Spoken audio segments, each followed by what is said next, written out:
You ask Tiger to solve. This deals with linear equations with one unknown.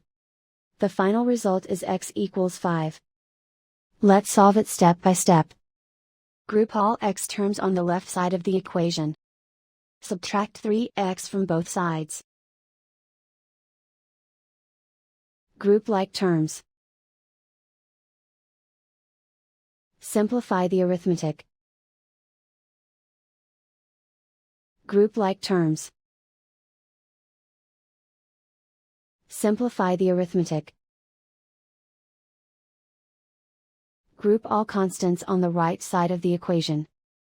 Add 8 to both sides.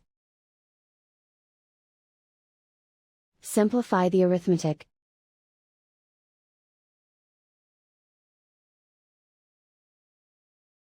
Isolate the x. Divide both sides by 4.